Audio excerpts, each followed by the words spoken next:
제가 오늘 뭘 설명을 드리려고 하냐면 설명의 처음 주제가 뭐였냐면 우리 고부가가치를 창출하는 그런 직업군들, 그러니까 연봉을 높이 받으시는 분들은 보니까 제가 한 가지 공통점이 있었습니다. 자, 이런 분들 제외하고요. 자, 보면 운동선수라든지 이렇게 뭔가 손으로 만들어내시는 분, 자기의 손과 발을 이용해서 뭔가 만들어내거나 스포츠스타 이런 분들을 제외하고 고부가가치를 창출하는 여러분들은 한 가지 공통점이 있었거든요. 그 공통점이 뭔지 설명하면서 설명회를 진행하도록 하겠습니다. 이 공통점이 무엇이냐면 서로 성질이 다른 두 가지의 그룹이 있어요. 그래서 하나의 그룹 이렇게 성질이 다른 두 가지 그룹이 있습니다. 그럼 둘은 성질이 워낙 다르기 때문에 둘을 이해하기가 굉장히 어렵죠. 그래서 둘의 이해도가 굉장히 멀리 떨어져 있어요. 그런데 만약에 엄청나게 능력 있는 사람이 나타나가지고 이 그룹 중에 하나인 이 그룹을 완벽하게 파악하고 그리고 나머지 그룹도 완벽하게 파악을 하고 있다면 이 둘에 대해서 연결해 줄 수가 있잖아요. 그래서 이 둘을 서로 더 이해할 수 있게 한쪽 그룹을 이렇게 끌어당겨 줄 수가 있습니다. 이게 바로 고부가가치를 창출하는 일이라고 제가 생각해서 이렇게 설명드렸는데요. 지금 제가 이렇게만 말씀드리니까 이해가 잘 안 되실 수가 있어서 예를 들어서 설명해 드리도록 하겠습니다. 제가 만약에 어디가 아파요. 질병이 걸렸어요. 그럼 그랬을 때 이건 과연 내가 어떻게 치료를 해야 되는지, 아니면 수술적으로 치료를 해야 되는 것인지, 약물 치료를 해야 되는 것인지, 아니면 앞으로 내가 생활 방식을 어떻게 해야 되는지 잘 모르잖아요. 그런데 만약에 우리가 바이오메디컬적인 그런 지식이 풍부한 이런 의사라든지 바이오메디컬 관련된 직군에 계신 분들은 이 바이오메디컬적인 전문 지식을 잘 알고 있기 때문에 저한테 얘기해 줄 수 있겠죠. 너는 지금 수술 받아야 돼. 아니면 약물 치료면 충분해. 방사선 치료면 충분해. 그리고 앞으로 생활 방식은 어떻게 해야 돼. 이렇게 명확하게 설명을 해줄 수가 있어요. 그럼 이것도 이렇게 생각하시면 되거든요. 이 사이드 A가 제가 되는 거고 사람이 되는 거고, 사이드 B가 사람이 아니라 무생물인 전문 지식이 되는 것입니다. 의사 같은 경우는 이런 식으로 전문 지식을 명확하게 알고 있고 환자들에게 이해를 끌어당겨서 이해를 할 수 있게 해주는 것이죠.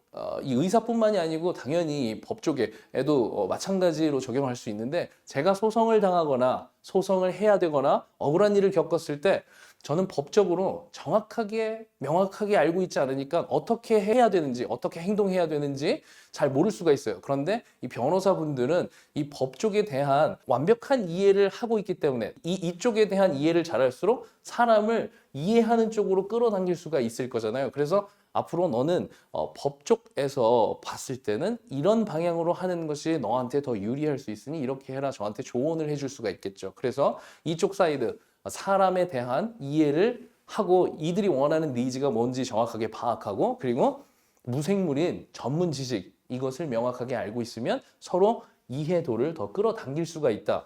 이렇게 판단을 한다고요. 꼭 이렇게 의사나 변호사 말고서도 이 컴퓨터 사이언스 관련된 직군도 마찬가지입니다. 사람에 대한 니즈를 명확하게 파악을 하고 그리고 전문 지식인 컴퓨터 사이언스에 관련된 전문 지식을 알고 있으니까 이쪽으로 끌어당기기 때문에 고연봉을 받는다고 생각을 하거든요. 이 직업 말고서도 다른 직업군도 이렇게 있을 수가 있는데 한국에서는 변리사라고 부르는데 미국에서는 변리사가 따로 없어서 페이턴트 로이어라고 하죠. 제가 만약에 뭘 개발을 해가지고 특허를 내고 싶어요.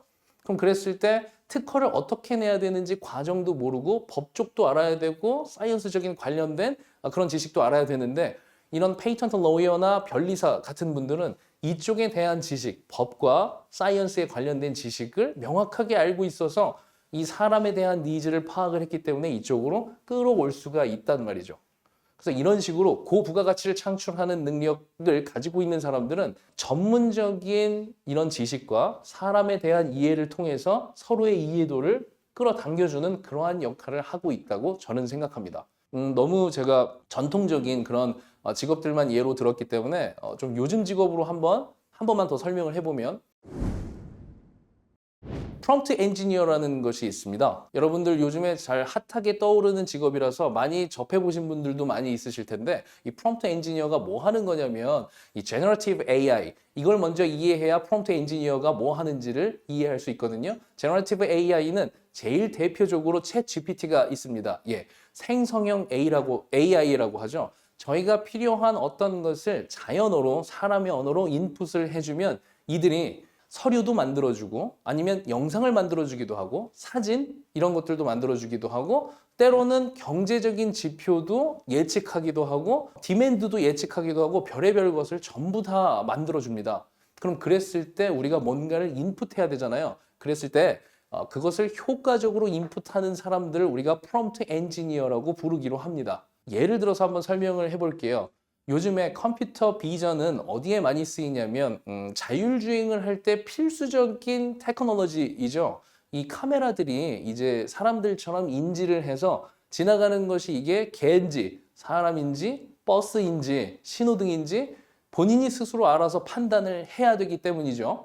그런 것을 하는 것이 컴퓨터 비전이라고 보시면 될 텐데 만약에 저보고 컴퓨터 비전에 대해서 한번 조사를 한번 해볼까? 이렇게 물어봤다면 저처럼 컴퓨터 비전에 대한 지식이 많이 없는 사람들은 이렇게 질문을 할 거예요. 그냥 컴퓨터 비전에 관한 최근 연구 동향 이렇게 물어볼 텐데 만약에 프롬프트 엔지니어처럼 전문적인 지식이 조금 있는 분들이라고 하면 그분들은 챗GPT 같은 제너러티브 AI에다가 이런 식으로 인풋을 할 거예요.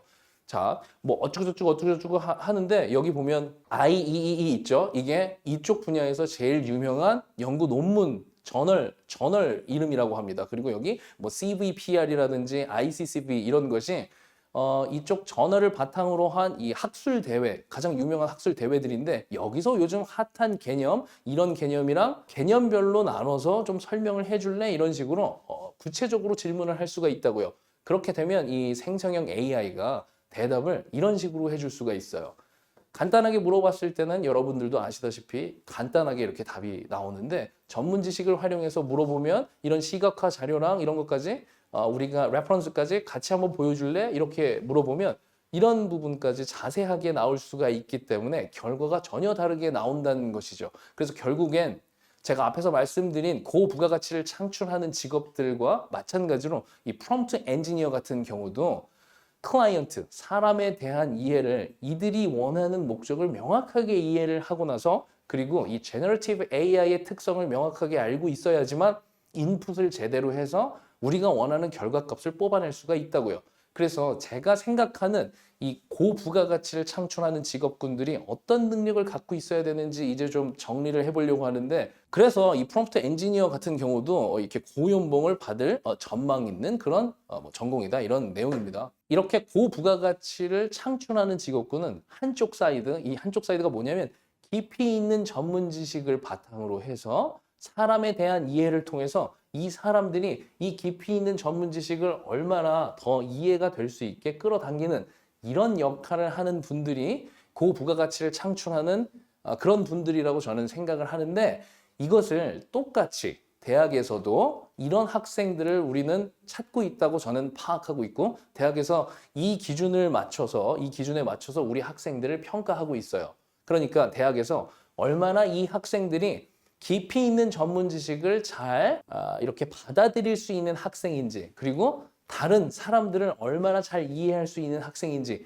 이 기준으로 학생을 뽑는다고 저는 생각하고 있거든요. 이게 왜 제 생각만으로 끝나는 게 아니고 왜 좀 논리적으로 맞다고 생각을 하냐면 이걸 기준으로 해서 학생들을 대학에서 어떻게 뽑는지 제가 이제 순차적으로 좀 더 자세히 설명을 드려보도록 하겠습니다. 그럼 그 중에서 첫 번째로 이 부분을 또 설명을 안 드릴 수는 없어요. 대학에서 항상 우리 학생들에게 요구하는 것 중에 중요하게 생각하는 것, 이것과 연관을 지어서 이 두 가지랑 깊이 있는 전문 지식과 사람에 대한 이해, 이 두 가지랑 연관 지어서 지금 제가 이제 설명을 드리려고 하는 겁니다. 대학에서 중요하게 생각하는 지표, 여러분들도 다 알고 있는 한번 읊어보겠습니다. 이 GPA 하고요, Standardized Test 하고요, Extracurricular Activity, 그리고 Essay하고 Recommendation Letter.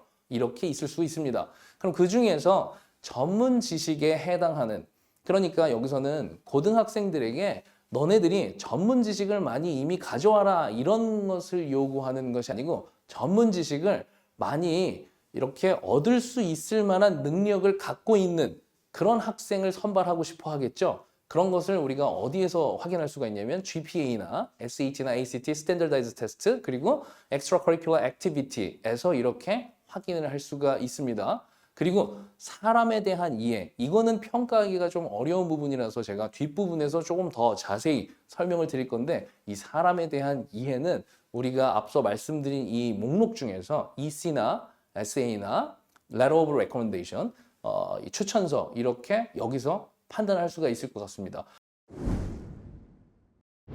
그래서 일단은 방금 말씀드린 것처럼 사람에 대한 이해는 좀 생각해야 될 부분이 많아서 제가 뒷부분으로 좀 뺐고요.